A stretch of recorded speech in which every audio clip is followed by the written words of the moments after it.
Good afternoon. Thank you for joining my consulting of today. Today we'll be talking about my consulting concept for internationalization of real estate development companies.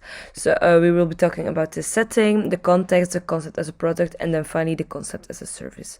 So the setting, I will be talking, focusing my concept towards companies who do real estate development projects and who focus on constructing and selling residential and industrial units.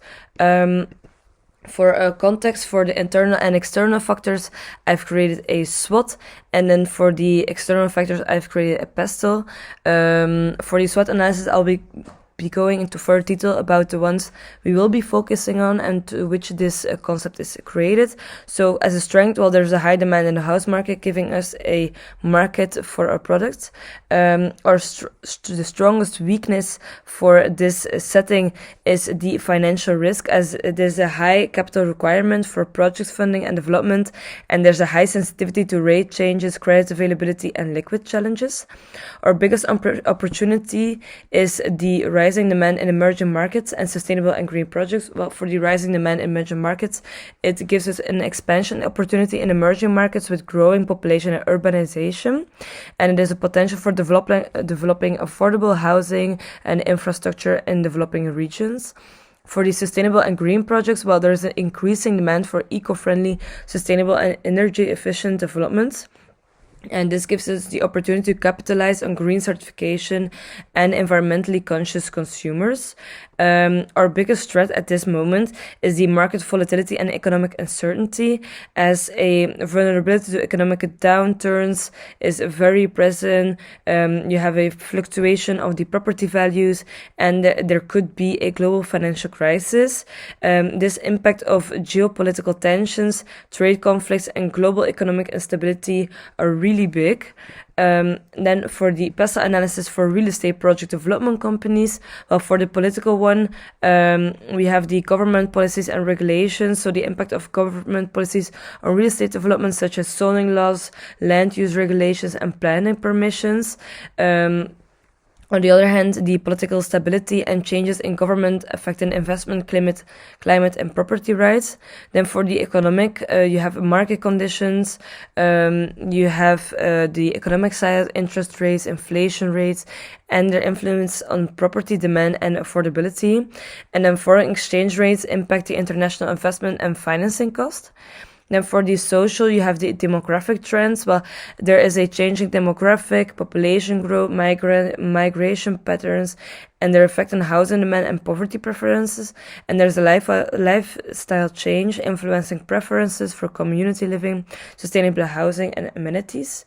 Then for technological, we have the technological advancements, being the adoption of smart technologies in real estate, such as IoT, AI, virtual reality, and big data analytics for property development and management. Impact of PropTech innovations on customer experience and operations efficiencies. Example of a technological upgrade would be the 3D concrete printing. And then for the ecological, you have the environmental, which is not forgettable. It is sustainability and green initiatives. So there's an increasing focus on sustainable construction, energy efficiency, and eco-friendly building materials. Regulatory compliance and green certification impact development strategies and cost. And then finally, and not the least, being the legal part, there's a regulatory environment, so compliance with building codes, environmental regulations, health and safety standards, legal liabilities in various jurisdictions, land acquisitions, laws, property taxation, and real estate transaction affect the project feasibility. So this PESTEL outlines the external factors influencing the real estate project development industry. It helps in understanding the broader socio-economic, political, technological, environmental, and legal landscape, enabling real estate companies to adapt their strategies, foresee potential risk, and seize opportunities in a rapidly changing market environment. Now, the concept as a product being the global build strat is what I gave the name to, and it is a comprehensive consulting concept designed to assist real estate project developers. I will be basing this off these 4 frameworks, being the OLI framework, adaptation, Porter's 5 forces, specific advantage overlap of the country and the company, and then a value co-creation. So first of all, the OLI framework, adaptation. You have the ownership advantage, the location advantage, and internationalization advantage. And if the answer to these 3 is yes, if you have these advantages, then the foreign direct investment is something you should do.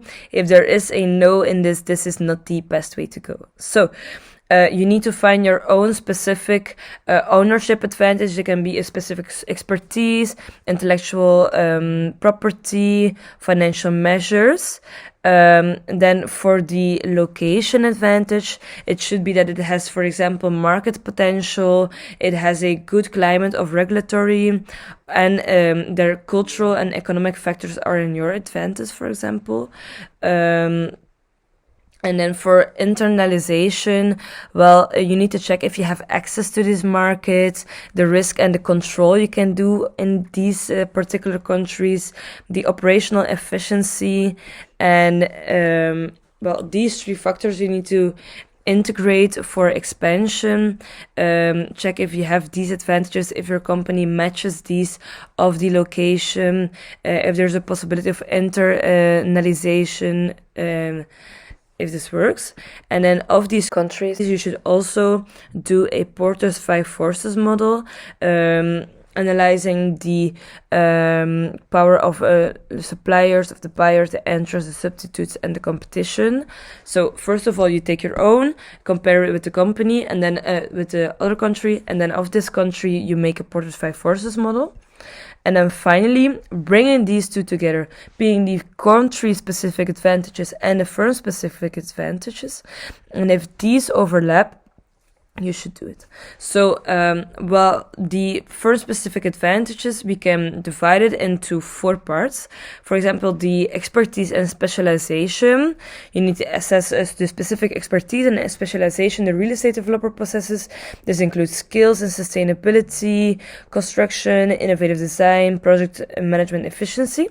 Then for technology and innovation, you need to evaluate the technological capabilities and innovative approaches used in real estate development, such as smart city planning, use of advanced construction materials, or digital design solutions.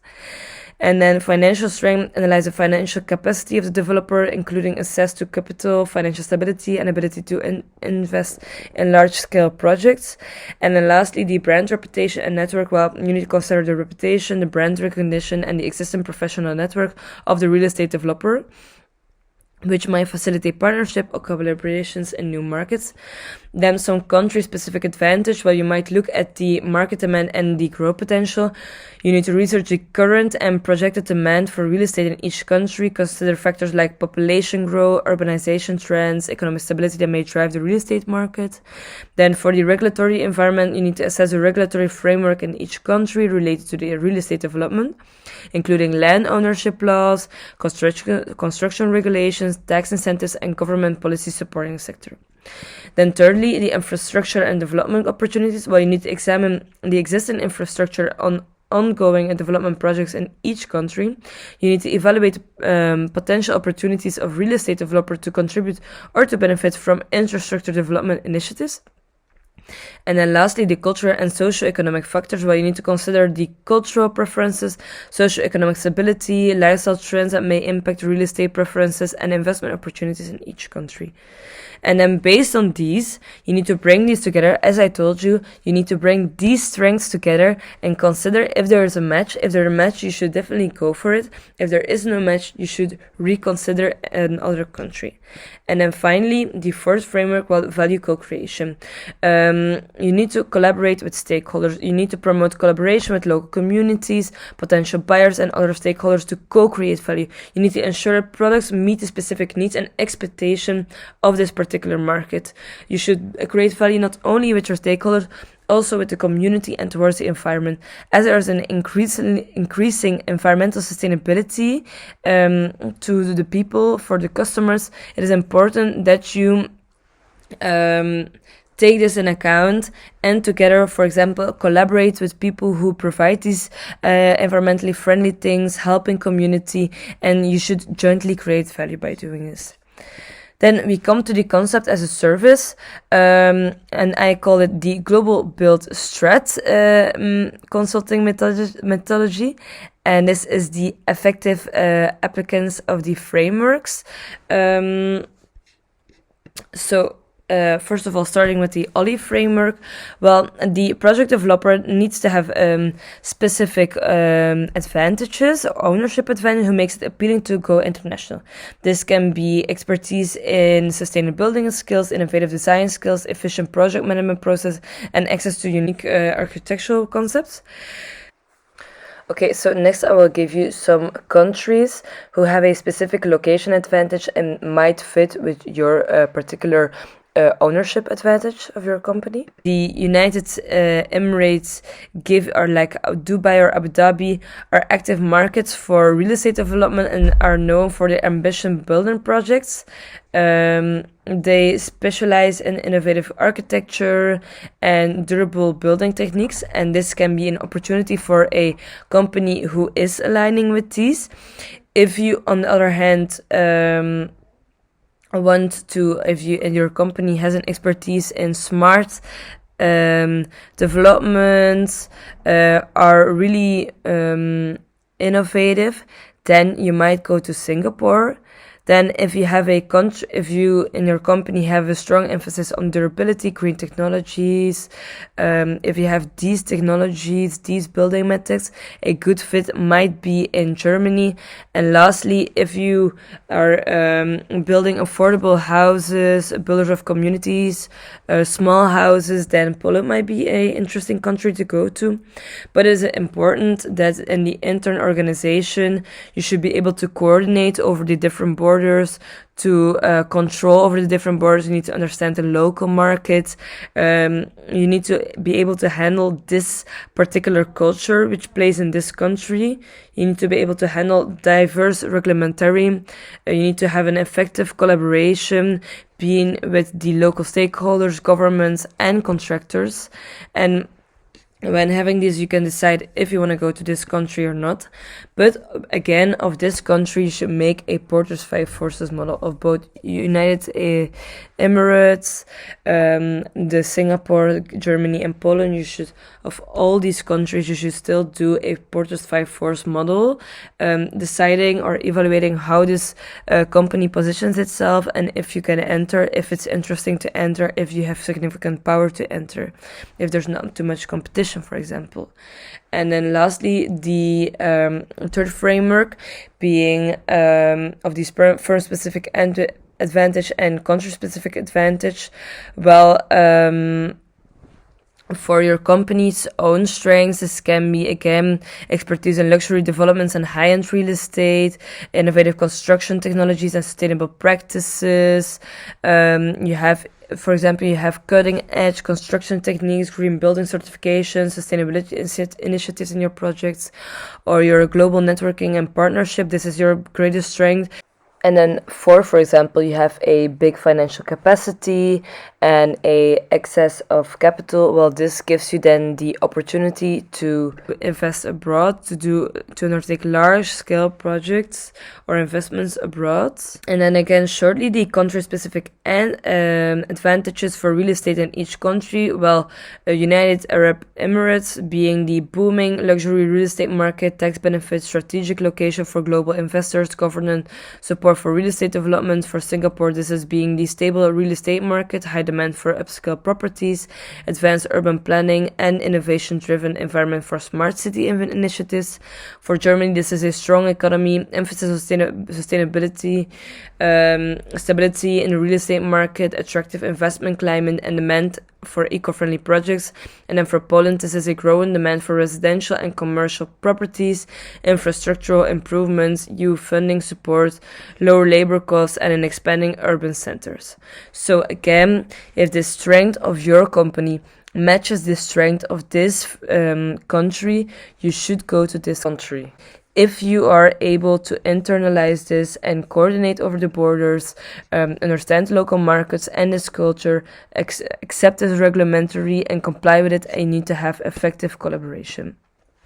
Thank you so much, and if you have any questions, please contact me.